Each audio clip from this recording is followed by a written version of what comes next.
नवाज शरीफ साहब 1/4 के खाने के मालिक, शहबाज शरीफ साहब 1/12 हैं। हो सकता है कि शहबाज शरीफ साहब वजीर आजम बने। आसिफ अली जरदारी AA के मालिक 5 साल काट गए। अडियाला यूनिवर्सिटी का जो रोल नंबर है उसको सब डिजिट को काउंट करें तो बनता है 7। अब जो 7 उनका लकी नंबर। और ये जो साइफर मैंने कहा था फर्द जुर्म आयद होगी, मैंने पहले भी कहा था कि अक्टूबर तक इतनी महंगाई होगी तो लग पता जाएगा सोनिया। माशरी साहब को मैं सदर पाकिस्तान देख रहा हूँ और आज मैं ये कहता हूँ खान अभी नहीं आ रहा बाहर। अस्सलाम वालेकुम, मैं हूं आपकी होस्ट नादिया मलिक और आप देख रहे हैं सितारों की चाल MS शहजाद खान के साथ। और MS शहजाद खान के बारे में अगर मैं आपको बताऊं तो माशाल्लाह से ये हमारे इंटरनेशनल एस्ट्रोनॉमिस्ट और सीनियर कानूनदान है माशाल्लाह से। सर आपको देख के यहाँ बहुत खुशी हुई। आज हम आपसे बहुत ज़्यादा पेशगोइयाँ करवाएंगे। माशाल्लाह से इन्होंने ऑलरेडी बहुत ज़्यादा पेशगोइयाँ की हैं यहाँ पूरे मुल्क में, आउट ऑफ कंट्री भी आप गए हैं। तो सर आज हमने आपसे बहुत ज़्यादा पेशगोइयाँ करवानी है रिलेटेड सियासत से, क्रिकेट से और माशाल्लाह से आगे जंगों के से रिलेटेड। और हमारे जो नाजरीन हैं वो भी हमें कमेंट करेंगे, वो भी अपने बारे में पूछे। आज हमने टफ टाइम आपको देना है और बहुत ही ज़्यादा पेशगोइयाँ करवानी है। जी बिस्मिल्लाह बिस्मिल्लाह जी, अस्सलाम वालेकुम। पहला सवाल हमारा ये है सर, आप सियासत पे आते हैं पहले ना, सियासत पे आते हैं तो सर सियासत में ये हमारे जो नवाज शरीफ साहब हैं वो वापस तो पाकिस्तान लौट आए हैं, तो आपको क्या लगता है कि ये वज़ीर आज़म बनेंगे या नहीं बनेंगे? बहुत बड़ा सवाल है नादिया आपका, और आपने तो ऐसे करके गेंद फेंक दी है कि शहजाद खान साहब आप इस पे शॉट मारे जी, शॉट लगाएं। सर वही कहा था आपको टफ टाइम देना है। देखिए नवाज शरीफ साहब जो हैं वो 1/4 के खाने के मालिक हैं। मैंने कहा था कि जो दुनिया में इस वक्त जो सियासत चल रही है वो 1/12 के खाने की है। अब जैसे तुर्किया में एक बड़ा मुकाबला हुआ तैयब उर्दोगान साहब का दूसरे से, तो मैंने वो तैयब उर्दोगान जो थे वो अपने नाम के मुताबिक वो 1/12 के खाने के मालिक थे। तो मैं साथ ही इधर आया। अच्छा, अपने मुल्क में मैंने देखा कि यार हमारे मुल्क में जो लड़ाई चल रही है सियासतदानों में वो भी 1/12 में चल रही है। इमरान खान साहब 1/12 के खाने के मालिक हैं। अच्छा, उधर आसिफ अली जरदारी साहब 1/12 के खाने के मालिक, AA के मालिक। इधर बिलावल भुट्टो 1/12 के खाने के मालिक। तो लड़ाई तो 1/12 में है। अब हुआ क्या, अपसेट हो गई। एक PDM आई और उसमें से शहबाज शरीफ साहब वजीर आजम बन गए, वो SS के मालिक 1/12। अब यहां से आए हैं माशाल्लाह सर्टिफिकेट लेके, अल्लाह पाक नवाज शरीफ साहब को सेहत कामिला आजिला मुस्तमिरा दाइमा कायमा अता फरमाए। तो वो 1/4 हैं, 1/12 नहीं है। ठीक ठीक। शहबाज शरीफ साहब 1/12 हैं। 1/12। मैं कोई गुगली सटर लगा हूँ। आजकल जाहिर है क्रिकेट का मैच चल रहा है पूरी दुनिया में, तो मैं आज कोशिश है कि मैं क्रिकेट की जबान अवाम को बड़ी अच्छी समझ में आ जाती है। तो ये मैं गुगली फेंकी ऐसे कि नवाज शरीफ साहब हो सकता है वजीर आजम पाकिस्तान ना बनन सोरिया। ठीक। ओ 1/4 ने तो सर फिर आपको PTI का झंडा लहराता नजर आ रहा है। दूसरी बात ये है, अब लोग कहेंगे ये क्या कह दिया खान साहब ने, क्यूरियोसिटी व्हाट इज दिस। वो 1/12 का चांस बनेगा। नून लीग में हो सकता है कि शहबाज शरीफ साहब वजीर आजम पाकिस्तान बने, और क्योंकि 3 वारियां पूरियां करानी है ना, 3 वारियां तो दे दी ना नवाज शरीफ साहब ने, तो 3 इधर भी हुन करा दिए ना। शहबाज शरीफ साहब ने एक बारी ले ली, तारीख में नाम हो गया, दूसरी बारी भी दे दें, ऐसा हो सकता है। और फिर नवाज शरीफ साहब क्या करेंगे? क्या करेंगे? वो पहले अपनी जमानत करा लेना। बिल्कुल, तो इनकी जमानतें हो जाएंगी आपको लगता है? उनकी जमानतें हो जाएंगी और उसके बाद तो फिर इतना होमवर्क, इतनी बड़ी एक्सरसाइज की तो क्या होगा? अगर सर इनकी जमानतें हो जाती हैं तो साइफर केस में इमरान खान के बारे में आप क्या कहेंगे? वो भी मैं बताता हूँ। तो नवाज शरीफ साहब 1/4 के खाने के मालिक हैं। अब नवाज शरीफ साहब को तो इक्तदार ही बहुत पसंद है। वो लंबी इनिंग नहीं खेलते। जब आते हैं वजीर आजम के लिए खेलते हैं, बड़ी एहतियात से अपने आप को बचाते हैं, right out swing front foot पे आते हैं तो बोल्ड हो जाते हैं, बैक फुट पे रहते नहीं। तो बैक फुट पे जैसे ही वो रहे तो उनकी इनिंग लंबी हो जाती है। वो फ्रंट फुट पे खेलते हैं तो फ्रंट पे वो बोल्ड हो जाए। 3 दफा वो बोल्ड हुए। तो अब उन्होंने एक ऐसी बैटिंग लेनी है मिडिल ऑर्डर जो मिड में आती है। अच्छा, ठीक है ना, वहां पे उन्होंने बैक पे रह के खेलना है। वो है सदर पाकिस्तान जो नजारे करते रहेंगे। आरिफ अलवी साहब हैं, PTI तो है ही नहीं, तो आरिफ अलवी साहब तो बैठे हैं ना 5 साल के लिए। बिल्कुल। तो वो अपनी एक लंबी, एक होती है 2020 का मैच, एक होता है वो टेस्ट मैच, ये टेस्ट मैच खेलने के लिए अब माइंड बना लिया है कि मैं 5 साल इक़्तिदार कर जाऊं बतौर सदर पाकिस्तान। जैसे आसिफ अली जरदारी साहब 5 साल बैठे, अब आसिफ अली जरदारी वो थे AA के मालिक, 5 साल काट गए। ठीक ठीक। अब जो है आरिफ अलवी साहब AA के मालिक, 5 साल काट गए। अब ये है नवाज शरीफ साहब, ये 1/4 के मालिक हैं। उत्थे भी बोल्ड हो जाएंगे सदर पाकिस्तान में, लंबी इनिंग नहीं खेल सकेंगे। क्यों? एक बॉलर बैठा हुआ है, बॉलर अडियाला यूनिवर्सिटी में, अडियाला यूनिवर्सिटी, पहले अटक यूनिवर्सिटी में थे वो, उनका रोल नंबर था 804। 8 और 4 क्या हुए? 12 हो गए। 1 और 2 3, तो 3 होता है फजा का लफ्ज। वो उड़ते हुए कौन, उन्होंने अपना यूनिवर्सिटी चेंज कर ली, वहां से डिग्री ले ली है उन्होंने, इमरान खान ने। अब वो आ गए हैं अडियाला यूनिवर्सिटी। अडियाला यूनिवर्सिटी का जो रोल नंबर है उसको सब डिजिट को काउंट करें तो बनता है 7। अब जो 7 उनका लकी नंबर है, खान के जो लकी नंबर है 2, 7 और 9, उसका वर्ल्ड कप देखें, उसकी मैरिज देखें, उसका वजारत उज़मा देखें, 18 तारीख को बने थे, 1 और 8, 9। तो ये चीजें हैं, वो खान के डिजिट जो है लकी। तो उनको अडियाला यूनिवर्सिटी में जो रोल नंबर मिला है उसका डिजिट जो बनता है 7 उनका लकी है। अडियाला से वो किसी और जेल नहीं नजर आ रहे, अडियाला से वो बाहर आएंगे। अब बाहर कब आएंगे?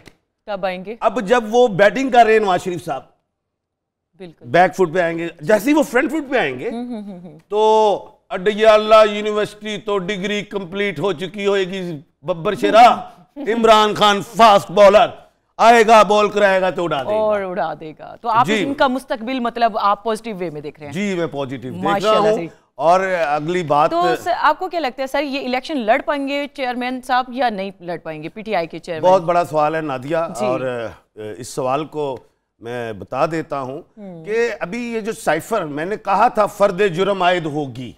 अब ये साइफर वाला मामला जो है ये इस महीने नहीं है कि सजा हो जाएगी, ये महीना अक्टूबर का है, प्रोसीडिंग्स होती हैं, सारा प्रोसीजर है। तो ये नवंबर टू बिटवीन दिसंबर जो है इमरान खान को सजा मिल जाएगी, और वो सजा में 5 से 7 साल, 7 साल हुई तो खान का डिजिट 7 है, उसमें भी बरियत होगी आगे जाके। और 5 नंबर को अगर हम देखें तो खान की अपनी जो तारीख पैदाइश है वो 5 से है, तो 5 और 7 इज बेटर। जी ठीक। तो सर पीटीआई के काफी कारकुन जो हैं वो तहरीके इस्तेकाम में शामिल हो चुके हैं, तो आपको इनका फ्यूचर क्या नजर आ रहा है? देखिए, ये भी एक बड़ा अहम सवाल है। हाँ। देखिए, मैंने ऊपर चला गया हूँ, कहाँ पे, पहले तो वफाक में गया हूँ, वफाक में मेरा माइंड और जफर कहता है मुझे, क्योंकि मेरे पास नॉलेज ऑफ जफर है, इमाम जाफर सादिक रहमतुल्लाह अलैह से है। तो मैं बल्कि बता दूं, मैं हिंदुस्तान में था तो प्रकाश सिंह बादल मुखिया मंत्री उधर के, तो उन्होंने कहा जी हमारा नाम ये है, माता का हमारा कुछ भविष्य बताएं। अच्छा। मैं कहा अपना नाम और माता का नाम बताएं। तो उन्होंने मुझे बताया, तो मैंने ठा करके उनको सारा बता दिया। ये कैसे बता दिया आपने? अच्छा। मैंने कहा ये हमारे पास मुसलमानों के पास नॉलेज होता है, नॉलेज ऑफ जफर कहते हैं। तो नॉलेज ऑफ जफर के मुताबिक जो मैं अब बात बता रहा हूँ वो ये है कि वफाक में जो मुझे शहबाज शरीफ साहब भी नजर आ रहे हैं, वजारत उज़्मा, क्योंकि वो फ्रंट फुट पे नहीं खेलते, अच्छा, तो अपना टाइम चला लेते हैं। और जो नवाज शरीफ साहब है वो सदर हो सकते हैं। पंजाब के हवाले से अभी एक बड़ी अहम लड़ाई होगी, जिसको हम कहते हैं तहरीक इस्तेहकाम, और पंजाब देना किसका है, क्योंकि पंजाब का वो जो है आप देखते हैं इसमें बड़ी बड़ी लड़ाइयां भी हुई, पानीपत भी याद रखें। पंजाब अगर हिंदुस्तान पाकिस्तान का देखें तो बहुत बड़ा था, तो ये पंजाब की तख्ते लाहौर की भी लड़ाई होगी इसमें, तो ये किसको मिलेगा? तो ये एक सवालिया निशान तो मैं छोड़ के नहीं जा रहा, क्योंकि हम अब रोज अपना प्रोग्राम बताएंगे, और कल या परसों के प्रोग्राम में हम बताएंगे कि पंजाब किसका होगा। जी। और सर पाकिस्तान का मुस्तकबिल आप कैसे देख रहे हैं? अच्छा, पाकिस्तान देखो, हमारा जो मुल्क है इसका जो ख्वाब देखा था हजरत डॉक्टर अल्लामा इकबाल रहमतुल्लाह अलैह, बैरिस्टर थे, और जिसका बनाया हजरत कायदे आजम मोहम्मद अली जिन्ना, बिल्कुल आल्सो बैरिस्टर। इस मुल्क को बचाएगा कौन? बैरिस्टर, अबाबीलें, वकील, अदालतें, ऑगस्ट सुप्रीम कोर्ट। ये जो ऑगस्ट सुप्रीम कोर्ट है ना जी, ये इसके अंदर जो जस्टिस साहबान होते हैं सब बराबर होते हैं, और ये जब फैसला करते हैं दस्तूर, आइन और कानून के मुताबिक करते हैं, जमीर के मुताबिक करते हैं, तो मैं समझता हूं मुल्क पाकिस्तान को सबसे पहले तो हमारे अदारों की मां जो है अगस्त सुप्रीम कोर्ट बचाएगी। कानून होता दिखाई देगा। जब कानून पे अमल होगा तो मुल्क तरक्की करेगा, सियासी इस्तेकाम होगा तो तरक्की करेगा। अभी तो हम याद होगा, पता नहीं अयूब खान साहब के दौर में हमने जर्मनी को कर्जा दिया था और जब पाकिस्तान बना था तो उस वक्त तकरीबन 2-3 रुपए का डॉलर था। आज कहां है डॉलर? तो हमारे मुल्क में बड़े बड़े एक्सपेरिमेंट किए हैं, बड़े बड़े लोगों ने किए, हासिल हुसूल कुछ नहीं हुआ। कौम हमारी मायूस है कि हम कैसे सरवाइव करेंगे। हमारे नौजवान छोड़ के बाहर के मुल्कों में जा रहे हैं, माइग्रेट हो रहे हैं। अच्छा खैर, कहने का मतलब ये एक सवाल तो आप बड़ा करेंगे कि हमारे मुल्क में होना कब है। अच्छा, तो इंशाल्लाह अल्लाह के हुक्म से, मैंने पहले भी कहा था आज से 8-9 महीने पहले कि अक्टूबर तक इतनी महंगाई होगी तो लग पता जाएगा सोनिया। तो फिर अब मैंने और वो तो कर दी बात, लेकिन इंशाल्लाह अक्टूबर के बाद मुल्क पाकिस्तान की महंगाई में कंट्रोल होगा। कमी कभी कोई शय नहीं हुई, कट नहीं हुई, और जड़ी वध गई है वध गई, कंट्रोल होगा। जी सर, आपको नहीं लगता कि पाकिस्तान के अब ऐसे हालात हो चुके हैं, जिस तरह गर्मा गर्मी मची हुई है आजकल पाकिस्तान में, नवाज शरीफ के आने के बाद तो और ज्यादा गर्मा गर्मी हो गई है ना, तो आपको नहीं लगता कि इलेक्शन करवा कर और मुल्क की सियासी जो हुकूमत है उसको जरा स्टेबल किया जाए? देखें, बात यह है कि सियासी गर्मा गर्मी कोई नहीं है। ये सर, एक कहानी है। अपने कमरे में बैठ के मैं जो मर्जी बना लूं और बात कह दूं कि ये गर्मा गर्मी है। गर्मा गर्मी नजर आती है, तो सर वही जब सूरज गर्म होता है ना तो सबको पता होता है, अवाम को पता चलता है कि हो रही है गर्मा गर्मी। ऐकड़ी गर्मा गर्मी ओ भाई, अपने कमरे से बैठ के कह रहे हो गर्मा गर्मी, अवाम को पूछो तो सही। बात यह है टूरिस्ट पॉइंट मरी में चले जाए, मरी में, मरी हमारा जो मरी है, ओके, मलका कोहसार मरी, उधर जाए, इंटरव्यू ले जी। ये सियासत वो बताएंगे जी किसके हक में अवाम है और किसके हक में नहीं। तो अपने घर से बाहर के तुसी कहो गर्मा गर्मी गर्मा गर्मी, ऐ जी कुछ नहीं है। ऐसे गर्मी दे विच तुसी बर्फ दे गोले खा लो, तुसी कहो बड़ी गर्मी। सर, वजीर आजम की वैसे ये जो ताज है, इस कुर्सी का ताज किसके सर पे आपको दिखाई दे रहा है? मैंने बताया तो है शहबाज शरीफ साहब और नवाज शरीफ साहब के अंदर है ये बात। और नवाज शरीफ साहब को मैं सदर पाकिस्तान देख रहा हूँ, लेकिन वो भी इनिंग लंबी नहीं खेलेंगे, आउट हो जाते हैं ना जल्दी। हाँ, ज्यादा लंबी नहीं जाएगी, लंबी नहीं इनिंग खेलेंगे। अब बात ये है कि अभी आप इलेक्शंस करवा लेंगे और अडियाला यूनिवर्सिटी में जो है वहाँ पे इकबाल के शाहीन बंद हैं, बिल्कुल बिल्कुल, ठीक है, मशरिक के सूरज बंद हैं, डिग्री भी ले रहे हैं, नेल्सन मंडेला बन के निकलना है, सारा कुछ ही है। अब बात ये है कि जब वो आएंगे तो अवाम कहेगी यस यस यस यस। अब कोई लोग कहें जी हमारा जलसा बड़ा हो गया है, बहुत बड़ा जी, बेनजीर की तरह बड़ा है, सर वो जो वैसा मेरा बड़ा हो। मैं कहता हूँ अडियाला यूनिवर्सिटी से उनको आप खड़ा कर लें तो वो पूरे पाकिस्तान के लोग कहेंगे तो पता चल जाएगा। अब ग्राउंडें बड़ी हो गई हैं, अब ग्राउंड क्रिकेट जो है वो जदीद हो गया है, तो अब उस तरह आपने नहीं खेलना कि जी ये इसी ग्राउंड में खेलना, आपने नेकेड आइज के साथ एक बड़ी ग्राउंड को देखना है, आपने मुल्क पाकिस्तान की ग्राउंड को समझना है कि बड़ी ग्राउंड है। ठीक है, ठीक है। अच्छा सर, मुझे अब ये बताएं, मुल्क के माशी हालात का भी बता दिया आपने, सियासत का भी थोड़ा सा बता दिया, थोड़ा सा हम टॉपिक चेंज करते हैं, हम चाह रहे हैं थोड़ा सा मैच पे भी बात की जाए। अच्छा, एक बात कबूतर की। जी कबूतर की जी। वो कबूतर आजकल वो बड़ा आ रहा है जी, कबूतर जो जनाब मोहतरमा बेनजीर भट्टो शहीद के गालबन सर पे था, और इधर जो है जनाब मियां मोहम्मद नवाज शरीफ साहब के पास भी कबूतर था, पिजन थी या डव था। तो वो लोग पूछ रहे खान साहब ये क्या है, व्हाट इज दिस, क्या है, इसका मतलब क्या है? मैंने कहा यार मतलब तो बड़ा है, लेकिन यह है कि मैं इसमें एहतियात दूंगा कि जनाब अगर ये कबूतर वाली बात सच्ची है, अगर ये कोई बनाई बुनाई नहीं गई तो नवाज शरीफ साहब को अपनी सिक्योरिटी बढ़ानी पड़ेगी, सिक्योरिटी बढ़ानी पड़ेगी। अच्छा, अब आप आ रही हैं सर, मैं चाह रही हूँ थोड़ा सा हम खेल पे आते हैं, थोड़ा लोगों को भी मजा आए ना। आज सियासत को तो हमने खेल भी खेला है। अब सियासत की गेम इतनी अजीब सी हो गई है ना, लोग कभी बोर हो जाते हैं, किसी का हौसला टूट जाता है, तो बेहतर है थोड़ा सा ना उनको भी एंटरटेन करवाएं। एंटरटेनमेंट क्या करें, अब ये रह गया है कि हमारा मुल्क पाकिस्तान कोई अच्छी सी टीम को खुद ही सिलेक्ट कर ले, और ये हम न्यूजीलैंड के साथ हैं सर, ये जो या कोई ऐसे कर लें कि जी हम ऑस्ट्रेलिया के साथ हैं, अब तो ये कर लें ताकि वो जीते तो हम तो खुश हो, हम इसके साथ थे, इसके साथ ही और हम फिर खुश होना शुरू हो। हाँ। और पाकिस्तान बार-बार हारी जा रहे हैं। अब अगले जो हैं सर अगले 4 मैच अहम है जीतने, तो फिर आप अगला फिर 5वां जीतेंगे, 5वें के बाद फिर 6वें में जाना है, सेमी के बाद फिर फाइनल में जाना है। अभी मैं आज किसी निजी चैनल पे गालबन कह रहा था, बल्कि इसी चैनल पे बात हो रही थी कि 14 अक्टूबर को सूरज ग्रहण हुआ है और 28 अक्टूबर को चांद ग्रहण होना है।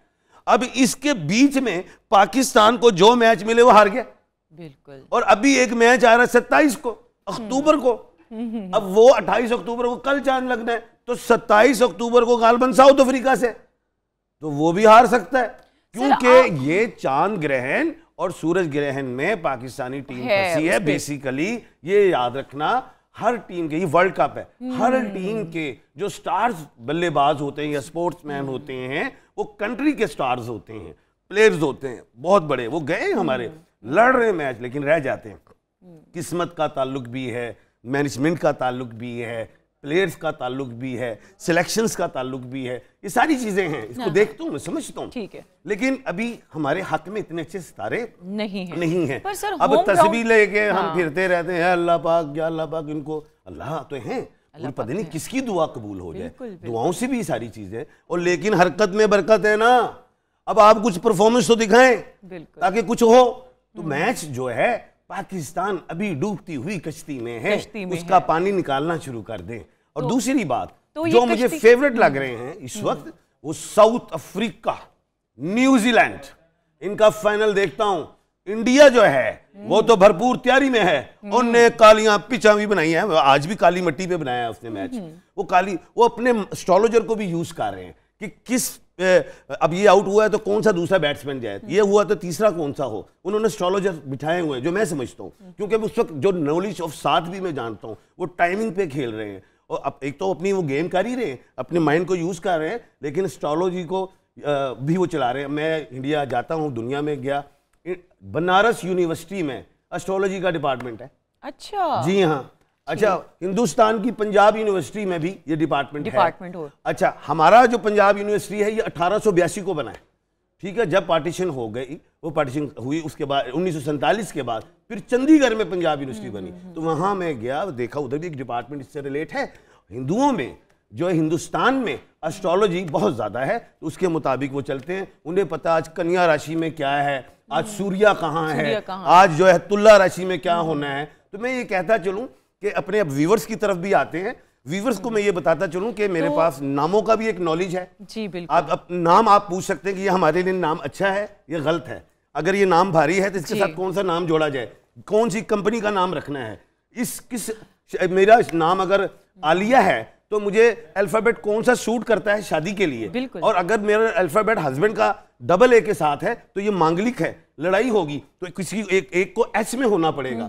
ये चीजें आप हमसे पूछ सकते हैं, अपने सवाल डालें, हम बताएंगे। औलाद नहीं हो रही, बताएंगे। ये सितारों का चक्कर है, किसी जादू टूने के चक्कर में नहीं आना, किसके स्टार में क्या प्रॉब्लम है और कब औलाद होगी, क्योंकि कहता है हमने सफर करना है, हो सकता है उसके नसीब में सफर नहीं है, इस मुल्क में रह के बिजनेसमैन बनना है, कोई बिजनेस करना चाहता है, हो सकता है उसके लिए जॉब अच्छी है, ये सारी चीजें हैं। तो ये सारे सवालात आप हमसे पूछ सकते हैं, हम जवाबात भी देंगे, और मुल्क के भी आप सवाल पूछ सकते हैं, दुनिया से रिलेट पूछ सकते हैं, और सवाल पूछने का जो तरीका है। याद आया, मुल्क से मुझे याद आया, ये हम इसराइल और ये जो जंगे आप देख रहे हैं, तो सर इसमें कोई ठहराव आएगा या मजीद ये हालात खराब होते नजर आ रहे हैं आपको? सऊदिया जो है वो इजराइल को, सर ईरान के बारे में भी बड़ी बातें हो रही है कि वो सऊदिया जो है इजराइल को मानने जा रहा था, ठीक है कि, और यूएई ने भी मान लिया, गालबन कतर ने भी, गालबन का लफ्ज़ मैं ले रहा हूँ,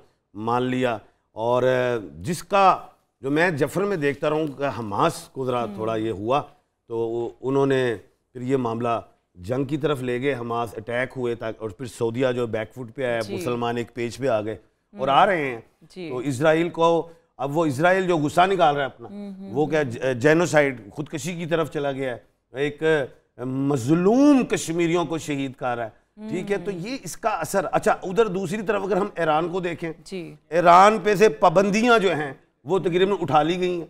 अब ईरान से पाबंदियां उठा ली गई, तो ईरान, अब मैं ईरान को देख रहा हूँ कि अगर ईरान को पाबंदियां उठाने का एक बेनिफिट मिल रहा है तो हो सकता है, मैंने कहा था 3 दिन बड़े अहम हैं जिसमें मिसाइल मार सकता है, कोई भी हमला कर सकता है, लेकिन ईरान के ऊपर से पाबंदियां को उठना इस चीज की भी आगाही है, निशानदेही कि शायद अब ईरान हमला ना करे, ऐसा हो सकता है। ठीक है सर। और जिसका भरपूर फायदा इजराइल उठा रहा है, वो जंगी जुर्म कर रहा है, अस्पतालों पे वो बम्बार्टमेंट कर रहा है, उसने तेल रोक दिए, उसने वो जो होते हैं अद्वियात होती हैं, खुराक होती हैं, पानी होता है, वो रोक दिया। ये वो अमल कर दिया है जो यजीदों ने किया था इमाम अली मुकाम अलैहिस्सलाम के साथ। जी सर।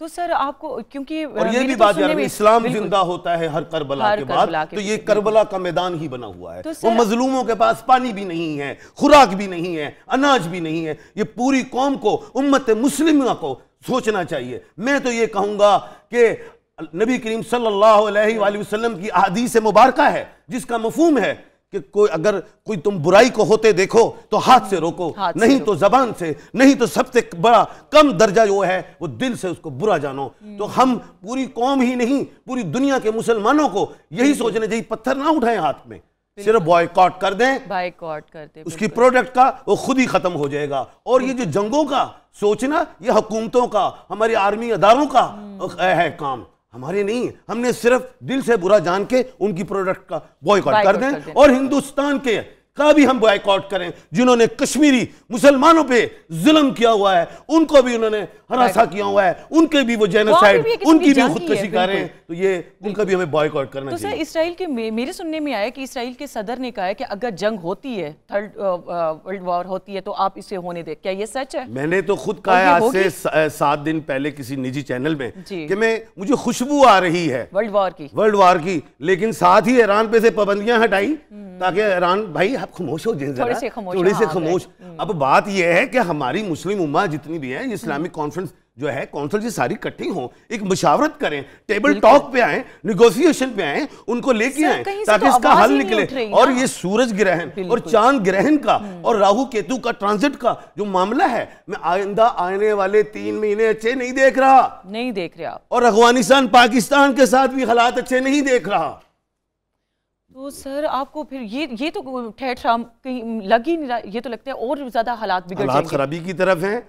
7-7.5 अरब अवाम है। पहले आपने कोविड तो में कहीं से कोई एक्शन क्यों नहीं हो रहा? देखिए कोविड है, कोविड आया, हर 100 साल बाद कोई ना कोई वायरस आता है। 1 अरब की अवाम होती है, तो वो ऐसा वायरस आता है, वो 20-30 करोड़ पे आ जाते हैं, फिर अवाम बढ़ती है। अब तो 70 अरब तो भी वर्द गई है अवाम, ना वो वायरस नाल कोविड नाल मरी ना, तो इन्होंने खुराक कितों देनी है, इन्होंने एग्रीकल्चर कितों देना है, इन्होंने तालीम कितों देनी है, फ्यूचर जिन्होंने नौकरी कितने देनी है, तो इन्हें जंग का समा कितने लैके जाना है, तो थर्ड वर्ल्ड वार वास्ते तो तुम जाओगे। हम थोड़ी अपनी व्यूअर्स की तरफ आते हैं, क्योंकि काफ़ी ज़्यादा कमेंट्स आ रहे हैं लोगों के, और वो चाह रही हैं कि आप उनकी भी ज़रा पेशगोई करें। अच्छा जी, ड्रीम वर्ल्ड नेम है, अच्छा जी आईडी नेम है हसीब हबीब, और मदर नेम है साइबा हबीब, डेट ऑफ बर्थ है 8/7/1993। अच्छा, क्वेश्चन है sir, money and many more problems. देखिए ये हसीब हबीब जो भी, ये डबल एच के मालिक है, डबल एच। अच्छा, मैंने बड़ा नॉलेज दिए हुए हैं कि AA हो, BB हो, CC, कोई भी हो, जो लोग डबल अल्फाबेट में, सेम अल्फाबेट में उनका डबल एच निकला हुआ है, तो ये जो है तरक्की तो करेंगे, इसमें कोई शक नहीं। 2-2.5-3 साल इनको बहुत रगड़ा मिला है। इनकी जो जाती विश था, जो प्लान था, जो डिजायर है, वो अभी तक कंप्लीट नहीं हो रही है। ये राहु केतु और शनि का भी इसमें मामला है। 30 अक्टूबर 2023 के बाद, आफ्टर 30 अक्टूबर इंशाल्लाह इनकी life will be smooth and stable, इंशाल्लाह, इज नॉट एनी डिक्लाइन, इंशाल्लाह। चलें जी, इंशाल्लाह। अच्छा सर, नासिर नसीर का है मैसेज, 1983 मोहम्मद नाथ शरीफ बीवी का कोई मसला है? दोबारा नाम बताइए सर। इनका है मोहम्मद नाथ शरीफ। जी हाँ, और 1983। अच्छा, तो ये माशाल्लाह हो गए 40 ईयर हो गई इनकी। अच्छा, तो बात ये है कि मोहम्मद नाथ शरीफ, बात ये है कि आप MN हैं, MN हो या NM हो। अब NM होता है नेल्सन मंडेला, NM होता है ये इस तरह नरेंद्र मोदी। MN हो या NM हो, तो ये तरक्की जरूर करते हैं लेकिन स्ट्रगल के साथ सरवाइव करते हैं। तो अभी 40 की एज है, 41 2024 आफ्टर फेब्रुअरी लाइफ में कुछ स्टेबिलिटी आएगी मियाँ और बीवी के हवाले से। लेकिन एक एडवाइस ज़रूर दे रहा हूँ, 5 साल अपनी शादी को बचा लेना। जब आपकी एज मुकम्मल 45 हो जाएगी तो दोनों अक्लमंद, मेच्योर, बुर्दवार हो जाओगे। अभी आप अपने आप को बेवकूफ़ ही समझो। चले जी, ये तो हमारे 2 व्यूअर्स से उनके जवाब। इनकी एक और सवाल है, किसी ने कहा था कि वो इमरान खान साहब गिरफ्तार नहीं होंगे। हाँ, अभी तक तो आप कह रहे थे कि इमरान खान साहब जेल नहीं जाएंगे और नवाज शरीफ जो हैं वो पीएम बनेंगे। आपको मैं बताऊं कि मैं डेली बेसिस पे पेशन गोइयां करता हूं। जब इमरान खान साहब पे क्या कहते हैं जमान पार्क में थे और पुलिस इकट्ठी हो गई थी, मैं कहा हथकड़ी नहीं हो बनी जड़े खां दे खत्तां च पै जावे, तो वो ही हुआ, वो चले गए। अच्छा, उसके बाद फिर इस्लामाबाद हाई कोर्ट में गिरफ्तार कर लिया गया। मैंने कहा मरीख है ही नहीं, खान गिरफ्तार नहीं होता। मैंने ये, और फिर ये क्या हुआ, अगस्त सुप्रीम कोर्ट ने उनको कहा कि ये मेहमान हैं। फिर उसके बाद जब खान ने गिरफ्तार होना था उससे 7 दिन पहले आप निजी चैनल्स पे देखें, मैंने कहा था ये 7 दिन खान के गलत हैं, ये गिरफ्तार हो सकते हैं, 3 साल सजा और कुछ जुर्माना होगा, ये सब चेक कीजिए। वैसा हुआ। और आज मैं ये कहता हूं खान अभी नहीं आ रहा बाहर, खान पे अब सैफर का सजा होने जा रही है। ये पेशन गोई है ना, तो आप देख लीजिएगा। और मैंने ये कह दिया है PMLN नून लीग वो आ रही है इक़्तिदार में, वफाक में। Thank you. चले जी, thank you very much sir. आपने बहुत खूबसूरती के साथ, बहुत प्यारे अंदाज के साथ हर एक चीज़ की पेशगोई की। चले, हम चाहते हैं कि अब थोड़ा सा हम अपने नाजरीन को अल्लाह हाफिज कहते हैं। और मैं अल्लाह हाफिज से पहले नादिया मैं उनको थोड़ा सा बता दूं, आपने अपने सवाल पूछने का तरीका ये है, अपना नाम, वालदा का नाम, तारीख पैदाइश, अगर तारीख पैदाइश नहीं पता तो अंदाजन उम्र लिख दीजिए। और जो सवाल है वो इस तरह लिखना है, मेरा फ्यूचर या मेरी औलाद कब, या मैंने बाहर जाना, बस इस तरह छोटा सा। और आप सब लोग आप सवाल क्या कहते हैं भेजें और हम आपको जवाब देंगे वेरी नेक्स्ट इंशाल्लाह जी। अब कल हम आप सबको ज्वाइन करेंगे और अब के लिए अल्लाह हाफिज़। थैंक यू वेरी मच हमारा साथ देने के लिए, हमें देखने के लिए और अपने इनकी पेशगोइयाँ सुनने के लिए। अल्हम्दुलिल्लाह, थैंक यू वेरी मच। अल्लाह हाफिज़। अल्लाह हाफिज़।